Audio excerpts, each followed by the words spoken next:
Welcome to the Blinded Truth podcast, where real stories meet real healing. We are your hosts, Destiny Vance and co-host. Oh, Eric. Today's episode is titled "The Truth That Built Who I Am." This one is deeper than surface level growth. It's about the truth you had to face, the parts you tried to hide, and the moments that forced you to choose differently. We all have chapters where we settled, doubted ourselves, and played small. But what if those moments didn't break you? They built you. Today we're unpacking the journey of becoming, owning your truth, and stepping into who you were always meant to be.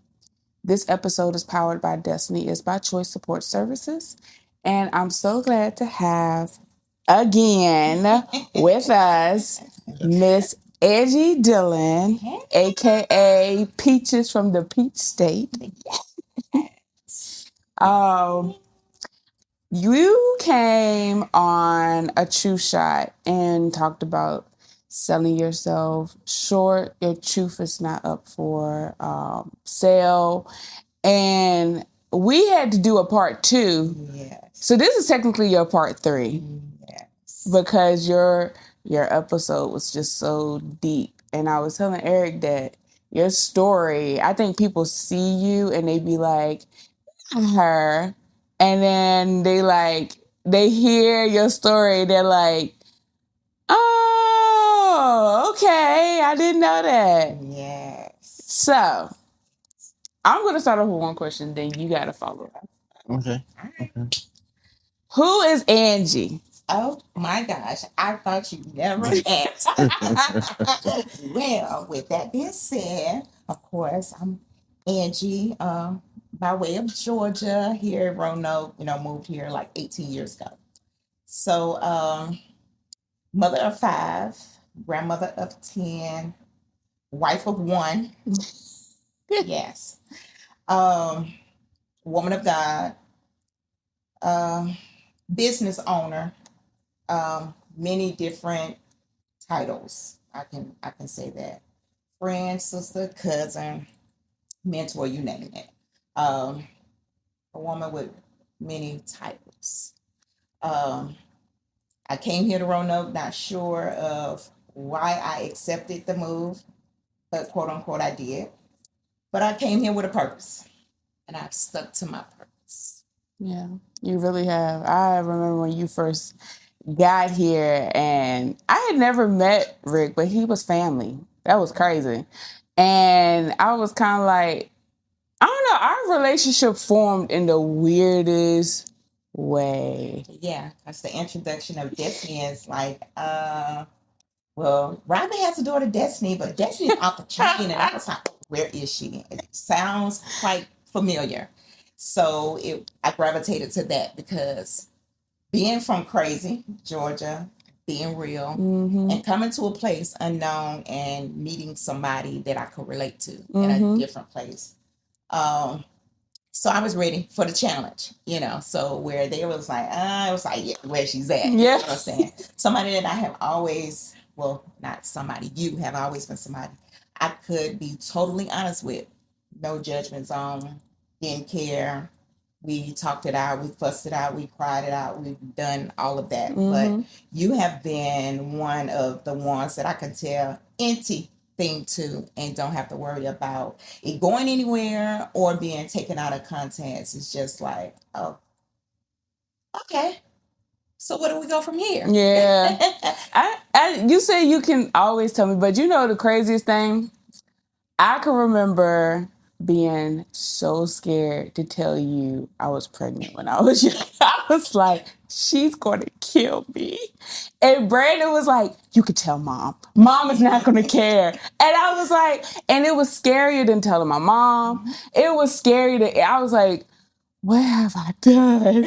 And Brandon was like, you could tell mom. I promise you could tell mom. You'll be good. But like, you could always come to me and be like, this and that. But I was just like, I can't tell her. I'm going to die. I'm going to be dead. And I was happy because, for one, I'll tell you why I was happy.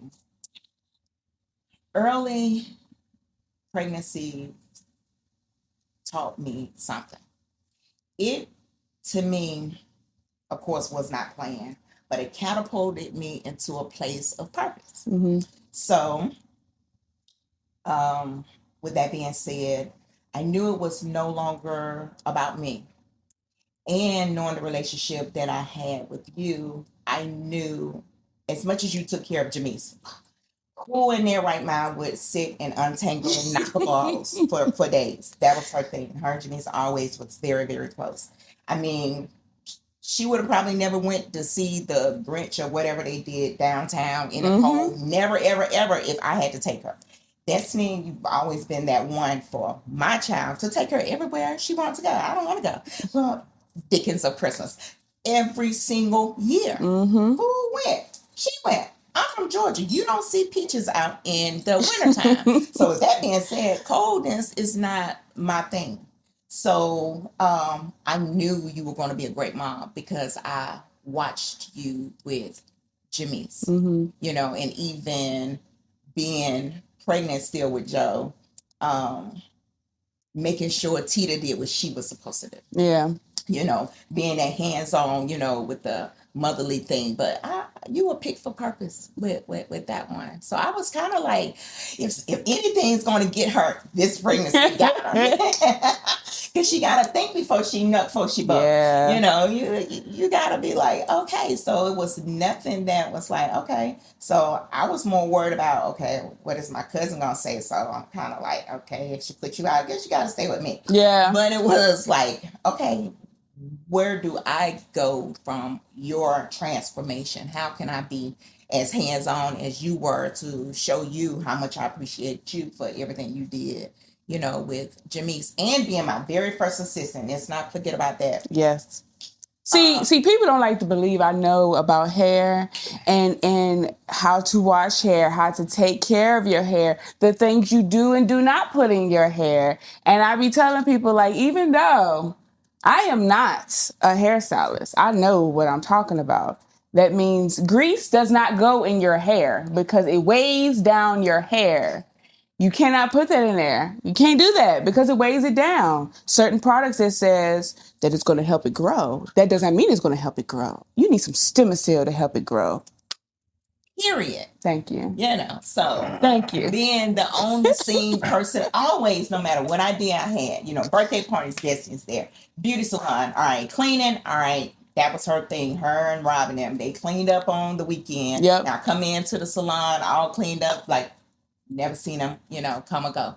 So it's always been that support factor. We've always been close. I don't think we should ever do a poll to see how many people will be like, you know, like, yeah, that's our favorite. I mean, how sad she is, you know? The older daughter, so I stopped really introducing you as my cousin. It's like the older daughter that I didn't have to have. Yeah. That's me. Yeah. And they know when I come around, I tell people, I be like, your sons was the ones that always used to tell their girlfriends, my cousin's not going to like you, but it's okay. She'll come around. I'll be like, don't tell people that because I'm not coming around to like you. I just don't. And they will always tell her, like, she's not going to like you. I'm just telling you now. But she'll come around. Yeah, so she gave them the training that Jamise couldn't because Jamise was a little girl. So they passed the destiny test. They became girlfriends and later on baby mamas. Yeah. You know, until I cussed them out. Yeah. And then it was just like, give her some time. You know, she'll come around. Yeah. The real. The last time we interviewed you, you talked about the little girl. How is she doing? I would say still in training. It's crazy that you say that. See, I wasn't ready for that. I wasn't ready for that, you know, because I've been dealing with, you know, a few different issues here lately with setting those boundaries, you know, and it's just kind of like, you know, girl, get somewhere and sit down. So I've learned several different things about myself and that little girl. So much is where, you know, I think it's book writing time. And I would say the title would be For As Far As I Can Remember. Because I don't want to call anybody and ask anybody about my past. I want to start it from where I can remember it. Mm-hmm. You know, and it was some good, you know, times. It was some challenging, you know, times, but I would have to say it was all for purpose. Mm-hmm. So everything that I've gone through this far, I'm going to be 52 and about a week and a half. So everything with that little girl was purposeful. You know, I utilized her for many different things. So I know everybody has seen the movie Ray. So I lost my mom 11 years ago. So when difficulty comes up, I can still hear her saying, remember what I told you. Remember what I told you. And at the time when she was programming me for this day that we all would have to see one day to live life without her, she really instilled some great values. Mm-hmm. Not giving up is not an option. Is it a struggle some days? Yeah. But is it worth it? I would have to say yes, because it shows my roots, I guess. And as much as I have to realize that things grow under dirt. So when you say that, I'm learning to be okay with not understanding things that were really out of my control. But when things get in my control, now I know I have a choice. You know, I can't go back to the past and change anything about anybody that at the time had control. But baby, when I got control, now I got a choice. Mm-hmm. So I know that I didn't go through everything that I went through for nothing. Okay. Purpose. Man, I'm over here trying not to cry because I got a situation going on with my mom now. Thank you for that. Yeah, no, thank you for asking. Cause And I think that was the turning point.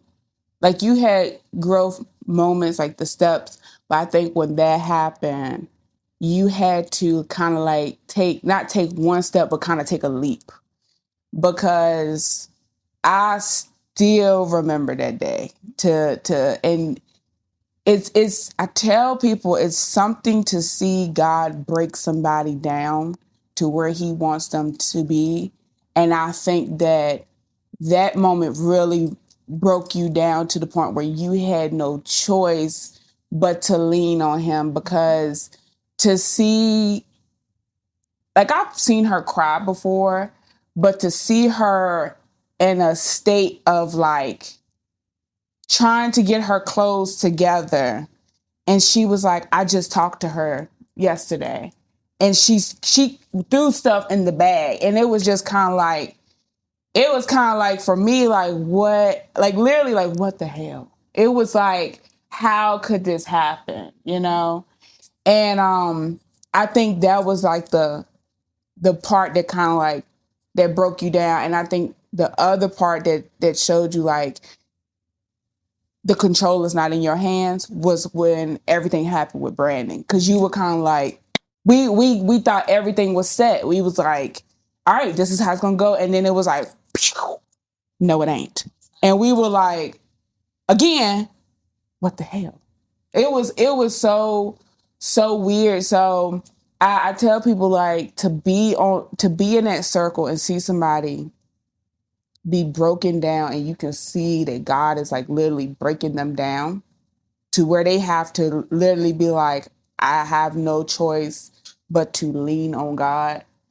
It's a beautiful but like a experience where you're just like, oh my gosh, like I don't know if that's the experience or is it really the experience is that person going through that and to the self saying that, like, the outside looking in is one thing, but being in that seat and had to ride that wave, no matter which way it go, is a terrible, terrible feeling at times. mm-hmm. But as it gets better and better, it gets easier and easier. Because I know, you know.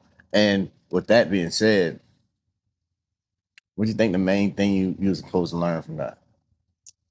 Ooh. And I say that because mine was I had to be humble. I had to be humiliated. I had all that had to happen for me to understand that I'm not him. Yeah. You Yeah. know. And I would have to say, yeah, but with my mom, her main thing was get that relationship with God. Mm-hmm. And when she spoke of it, it was like, okay, I need to find a church home here in Roanoke. But that's just until you come to Roanoke, Well, I could still call you.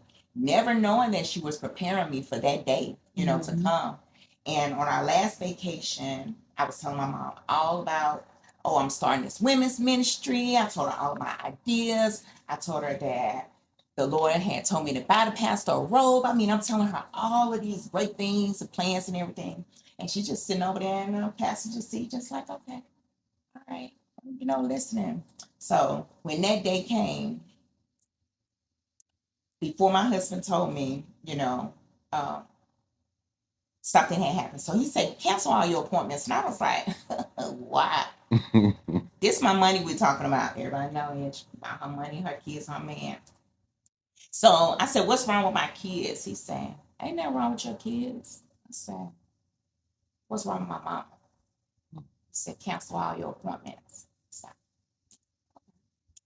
I remember braiding this guy's hair, and I was almost at the last braid, and I didn't want to finish his hair because I was afraid of what I was going to hear once I finished with this last client.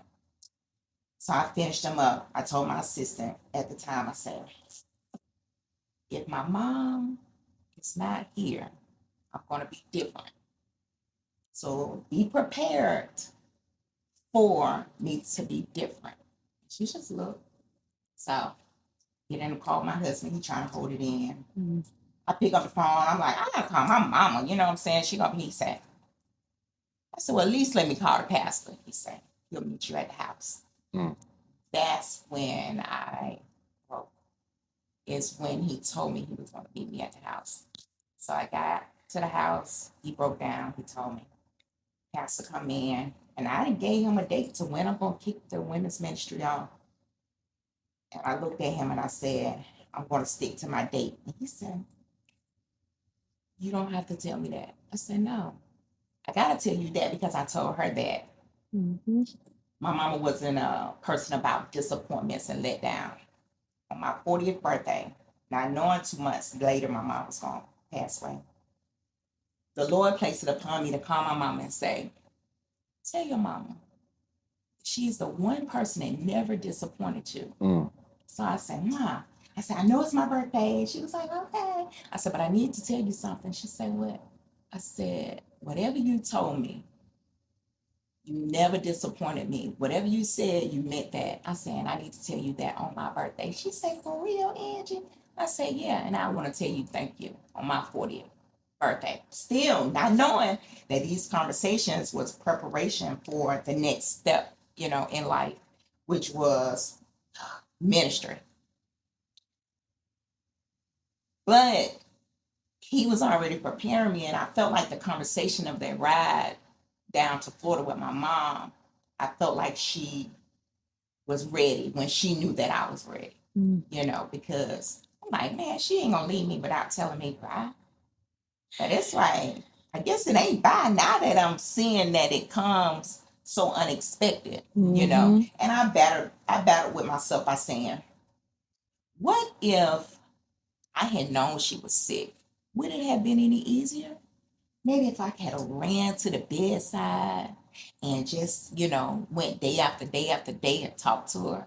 But I knew the type of mom I had. She wasn't going to let you catch her without her wig or her lipstick. Woman was always put together.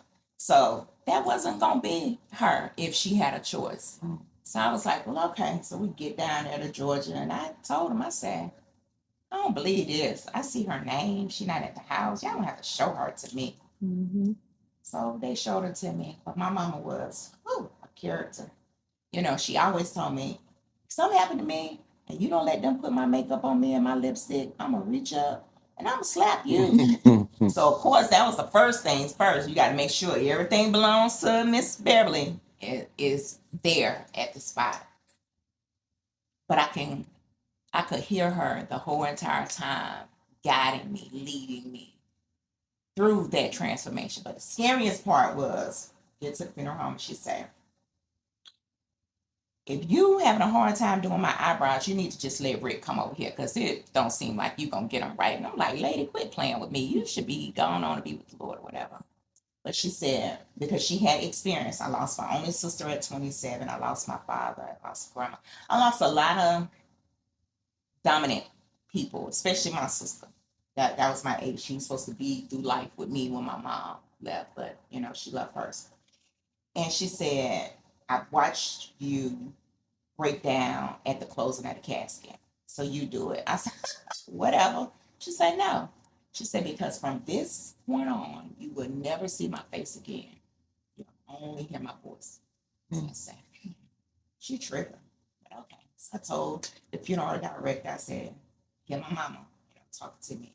This is what she's saying. So he walked me through it. Told my husband, they was like, okay. I told my brothers, they was like, okay. So I was like, all right, we're gonna do this. So get to the funeral, do everything else. Now you told me, make sure your eyebrows, your makeup is done. I'm closing this casket. And I can hear her say, get up and say something. I'm like, now you really tripping.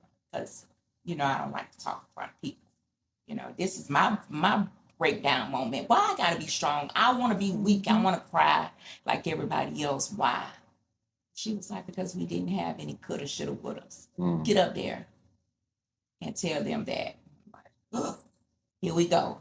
Even in the spirit, this woman who has raised me 40 years of my life at this point is still leading and guiding me. And I hold on to that because my favorite scripture was always Isaiah 54:17, no weapon. But I have gravitated to liking hers more now, which is I can do all things through Christ who strengthens me. Because if it had not have been him, I told people I was going to be crazy. I had already told, I'm going to be different. I'm going to be crazy. I'm probably going to be that lady walking up now Peters Creek Road with a leather jacket on, because how am I supposed to live life without my hero? Only one constant person that I always had, every single thing that has talked me through things and never judged me. What does life look like? But I also watched this woman iron a uniform for as far as I can remember. A white uniform for as far as I can remember. 39 years of my life, my mom worked the same job. Wow. The same job. And so I watched her. Never had a car.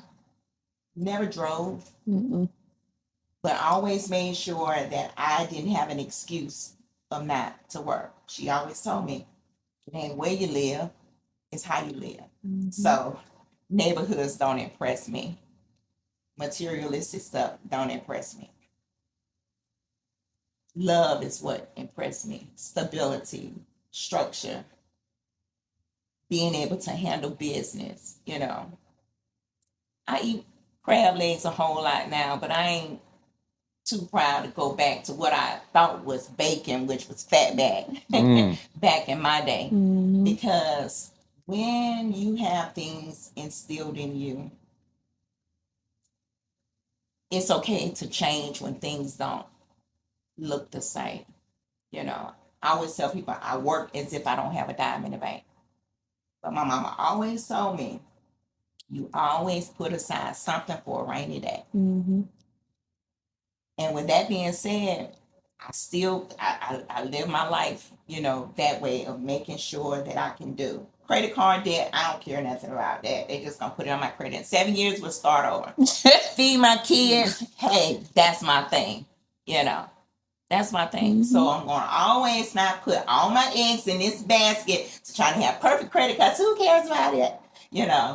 But being stable, being able to be a provider, because that's what I had from one woman all of my life. Now, God gave me some bonuses. My children are not just there yet. They make promises. Ain't nobody paid me back yet.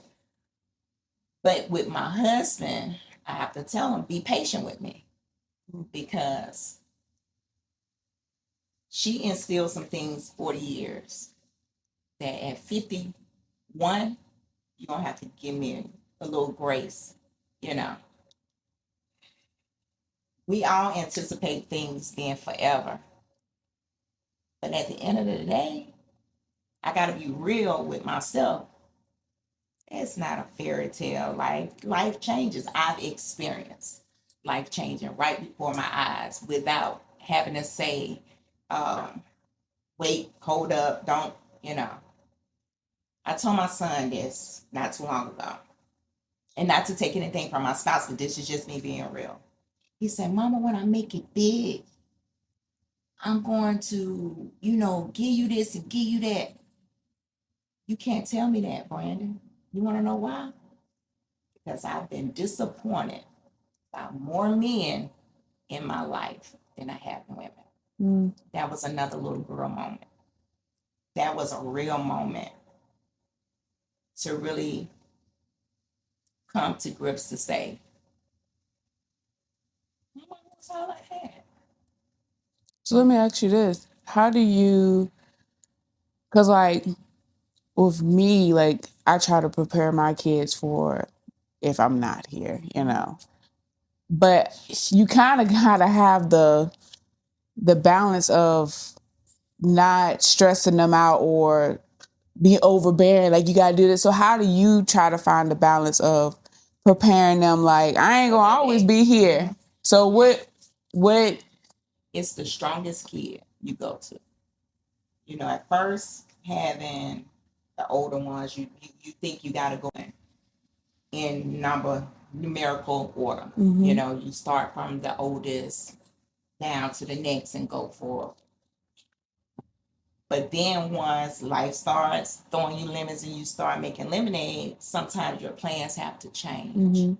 And so you have to collectively have a conversation with them to say, well, you're strong in this aspect, but you're strong in that aspect. And I expect for y'all to pull together. Brandon, y'all will all be broke. And you all getting cussed out. Brandon, girls on the street gonna be sharp.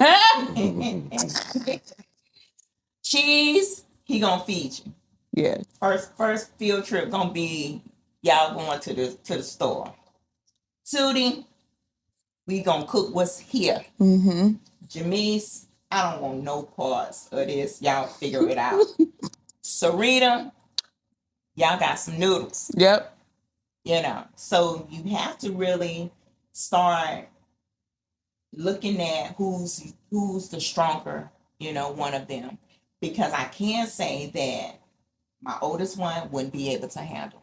Like, he would self-medicate. Yeah. She's going to a dark place. Jamise, cry to destiny and come and move over somewhere with y'all. Tootie, buy a boat. He gonna be spontaneous. Yeah. So you really have to really make sure that they're on one accord to make sure that they handle business, but also focus on that kid that gonna do your wishes. And for me, I picked that one. So, question: if you could tell your mom anything, what would be the one thing you tell her? Well, girl,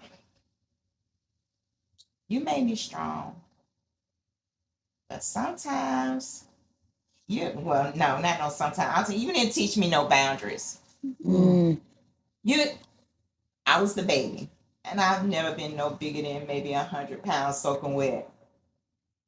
My mama didn't whoop me, and I think I told her that if you had spanked me more, maybe I would have been a little less out of control. But because she just talked to me, and I knew talking to me, they ain't hurt. I might would have been like, oh, knock a tuner out. But she didn't have no real serious punishment for me, which means I'm always pressing that button. And I see a whole lot of her in me now. And I'll joke about it because my mom was always that person. She went on and on. Me still not knowing that my life is going to change in a few years. Mm-hmm. So when she would call me ranting and raving about she about to slap somebody at work, and I was like, you know what? You're too close to retirement. It's not working, Mom. You just need to drop your paperwork because you're just doing too much. And she was like, I don't even know why I even called you because you're just too holy. What you mean? You have a choice. If somebody has that much control over you, then they have your future in their hands. So I got that strength and all of that good stuff, the work ethic, taking care of the kids and all of that. But the boundaries part, I'm still working on it. I'm like that clay pot on a potter's wheel, still trying not to be triggered. But it's so hard when people don't respect your boundaries. Mm-hmm. And I think that's where I'm at. I want my no to be my no and my yes to be my yes. And if I remove myself from a situation, I want people to respect those boundaries and let me grow gracefully, broken. Yeah. But a lot of times I'm learning, and Erin, back to that little girl.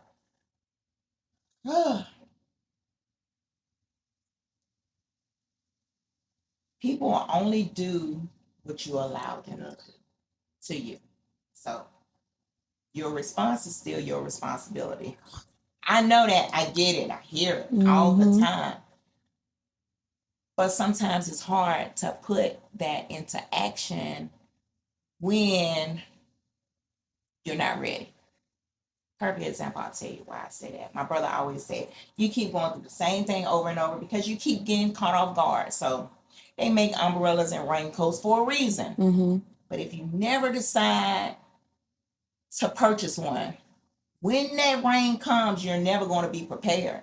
So you got to really start preparing for the unknown, because one day you are going to be hit with the unknown. But if you keep on being unprepared, you'll never be able to weather what you don't understand. So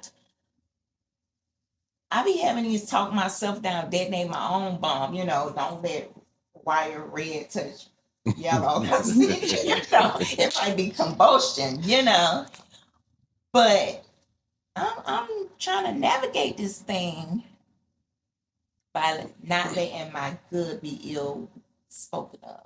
And I think that's where I'm at now, trying to maneuver, trying to not be triggered, but at the same time realizing that people ain't never gonna be you.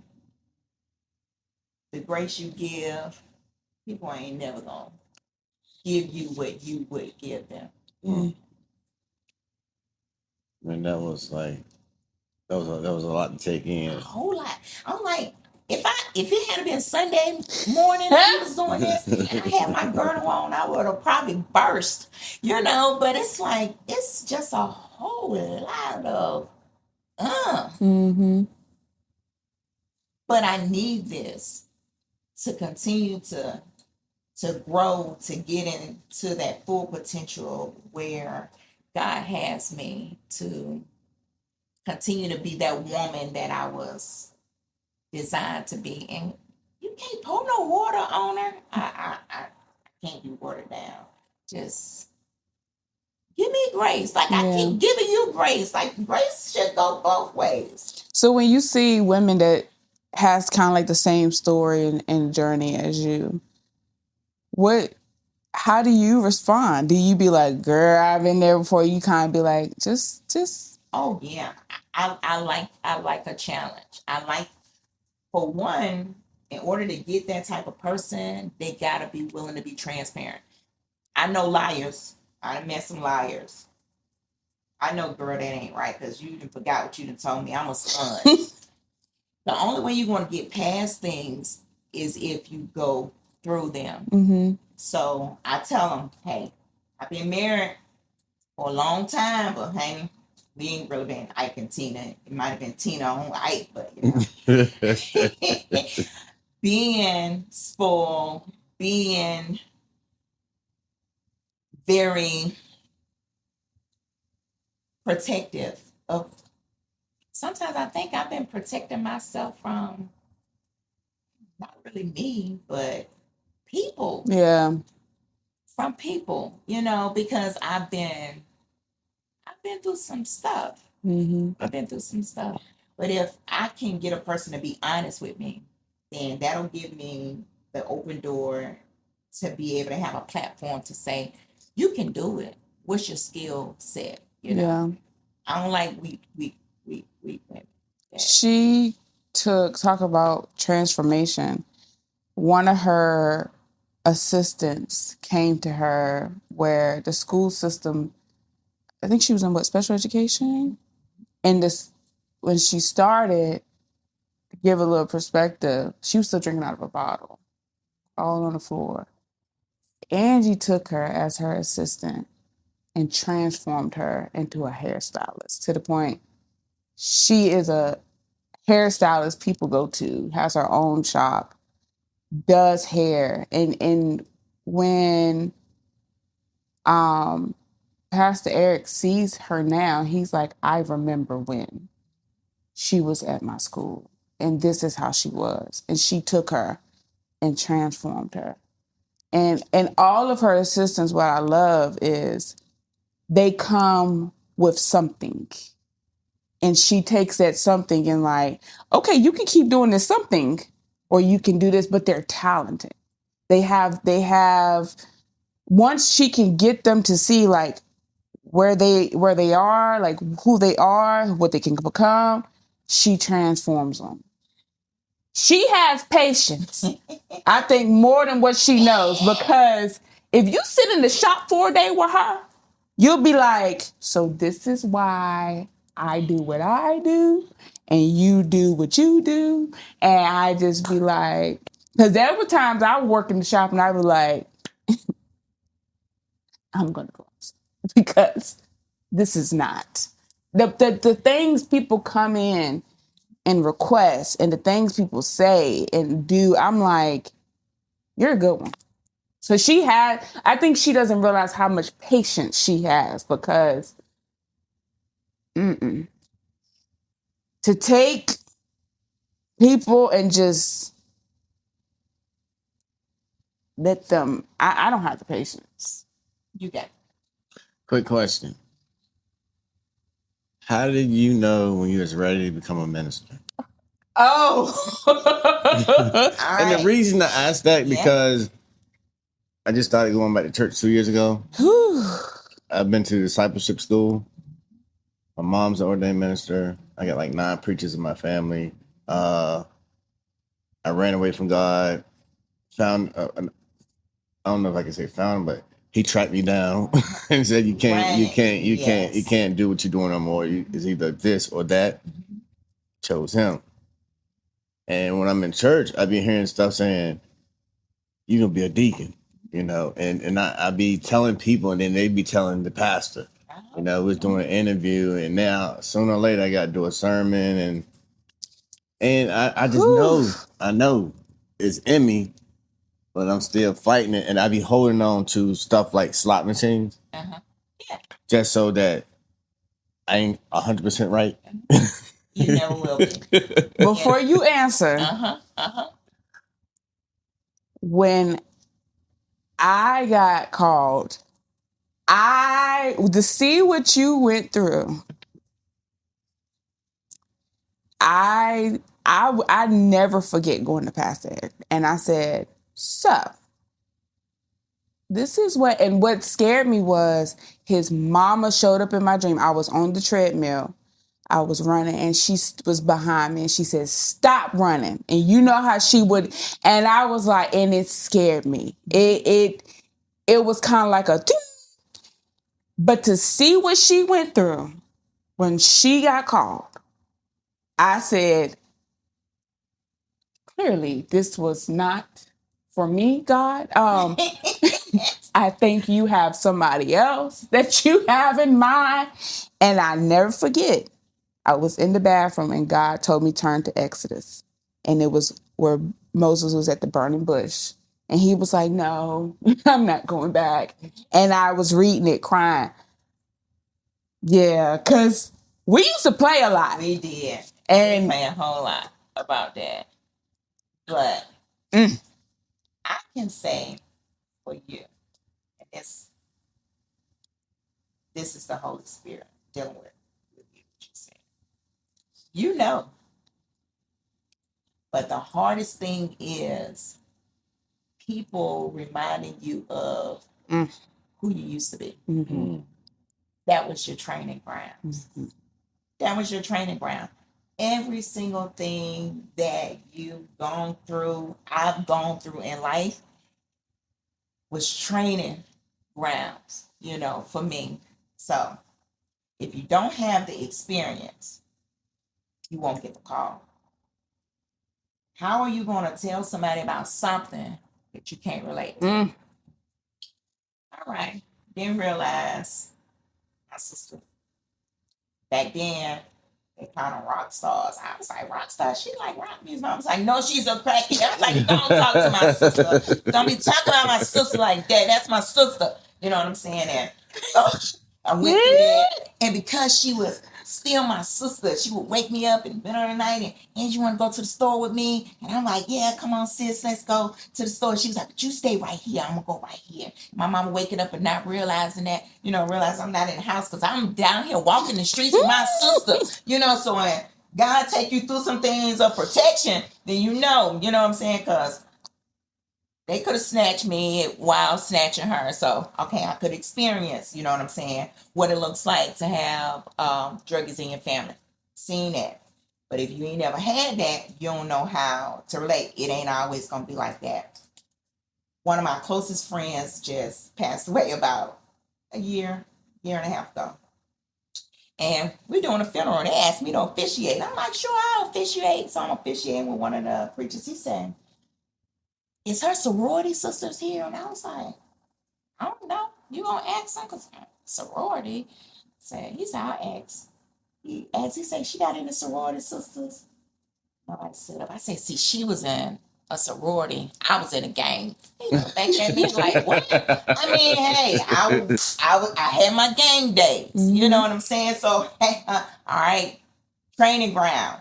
But we had a pack. You know what I'm saying? We all stuck together. Teenage pregnancy, you know what I'm saying? Single mom, prison for my son, grief, absent father, son being gun violence, you know what I'm saying? I mean, you name it. But it was all for a time when I could relate. Don't nobody want to see nobody that act like they can't relate. We got to be relatable, So everything that I've gone through was preparing me for this day. Everything that we all gone through.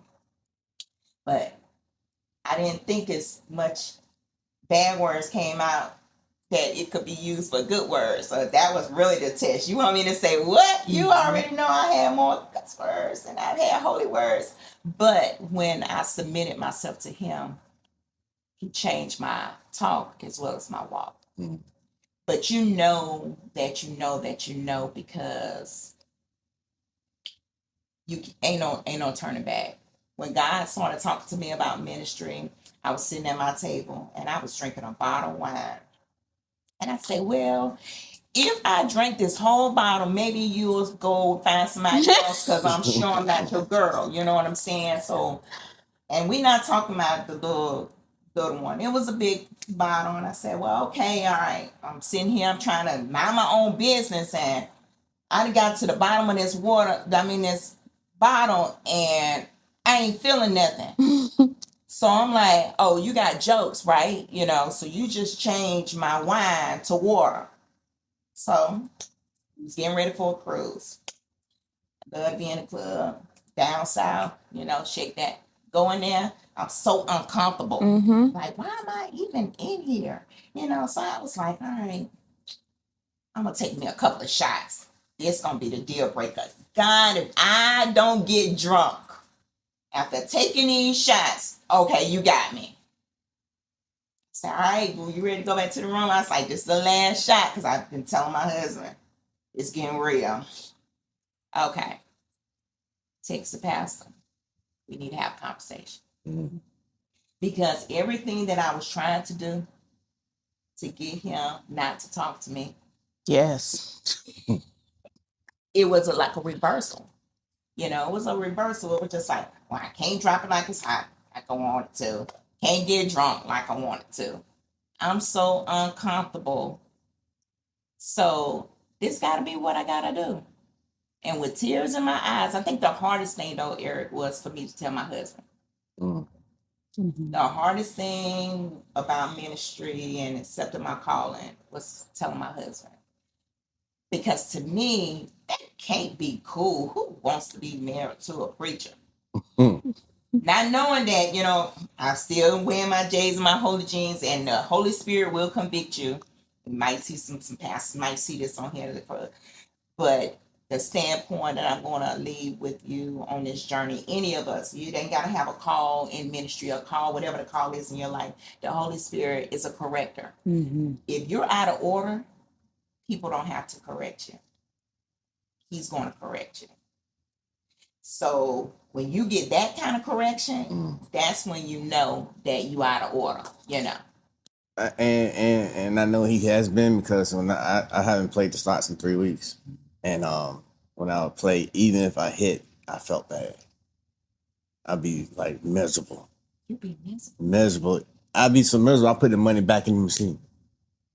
Well, if you don't get that to a preacher, you ain't get a 10%. No, I'm just playing. Let me take it to the church, but and the reason I asked that, because I went to see my mom last week. She's in the hospital. Mm-hmm. She had gallbladder surgery Monday.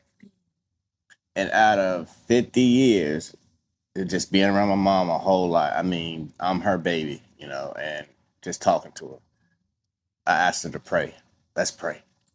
And she was like, we prayed. After we finished praying, she was like, you never asked me to pray. God must be working. And we ended up praying about 4 times that whole day. Throughout the day, I'm asking, let's pray.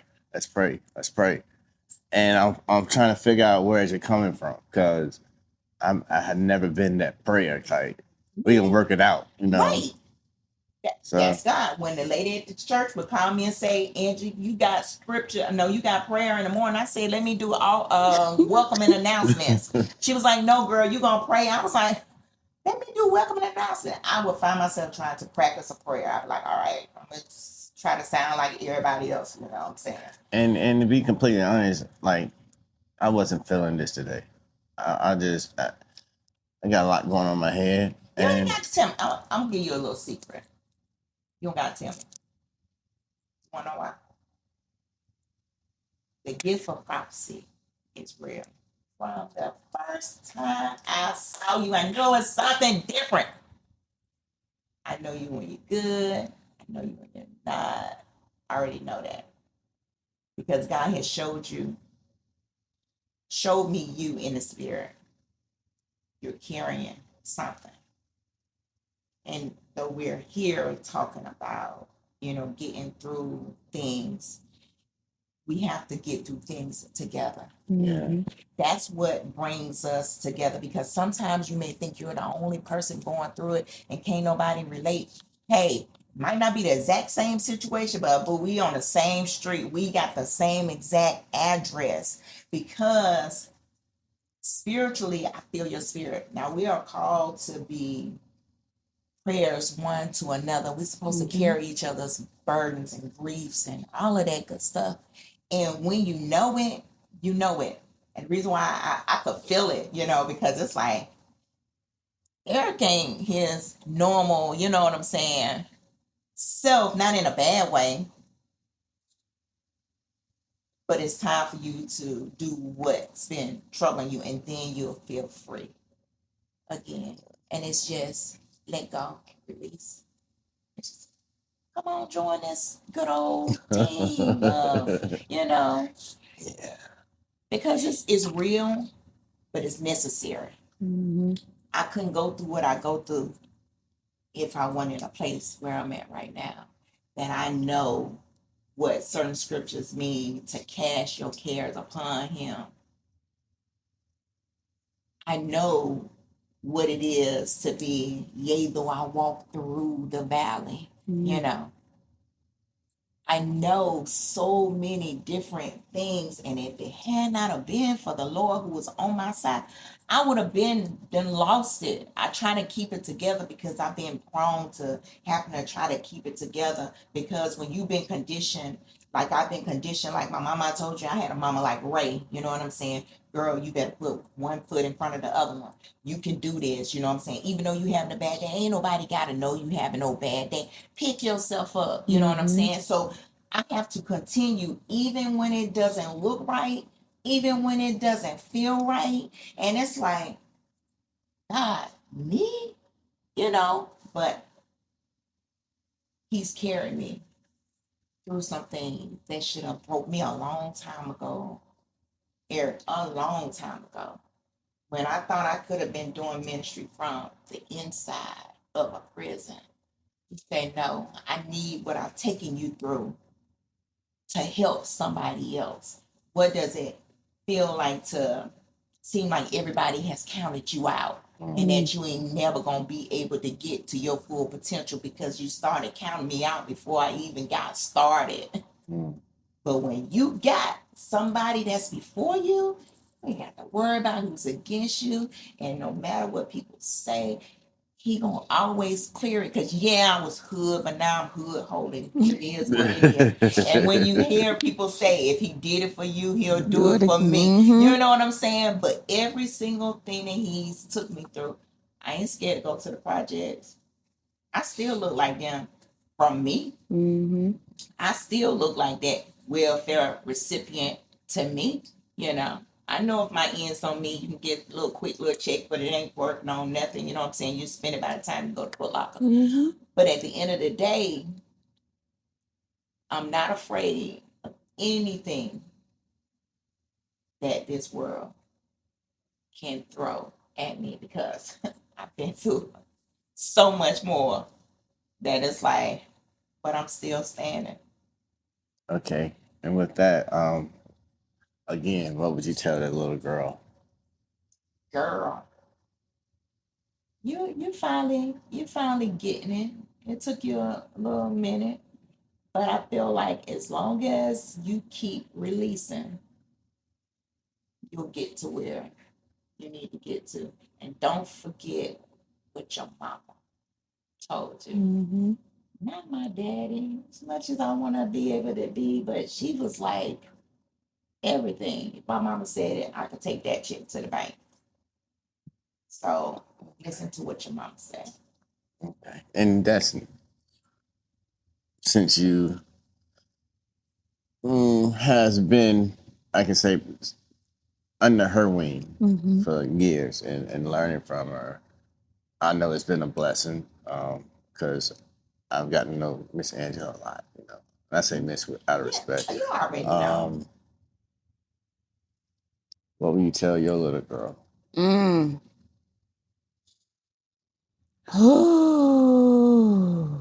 Because now you had to revisit that in about what 16 years to be 50. You'll be about 50, right? And you can learn a lot more until then. So today is a marking point of what you can tell her right now versus what you can tell her 5, 6, 7 years later. I would tell her that it's okay not to be strong. And it's okay to allow people in for help. I don't know if you remember, I was at the house for something and your mom was there. And I had just had my abortion. And I was walking around in some sweatpants with pajamas. And she was cooking breakfast like she always do. Jamise was there too. And I was laying in the bed and she said, she came to her and she said, get up and take a shower. And I was like, looking at her like, why is she telling me this? And she brought the food in there and she said, you can't look like what you've been through. And I just was like, and she just was sitting there just dressed to a T, like having breakfast. And I remember just needing that because I was so depressed. And she said, get up and take a shower. And I was just kind of like, okay. So I would tell my little girl, it's okay. It's okay to let people in. And I think it's crazy because my niece, I try to nurture those things into my niece that something was not nurtured inside of me.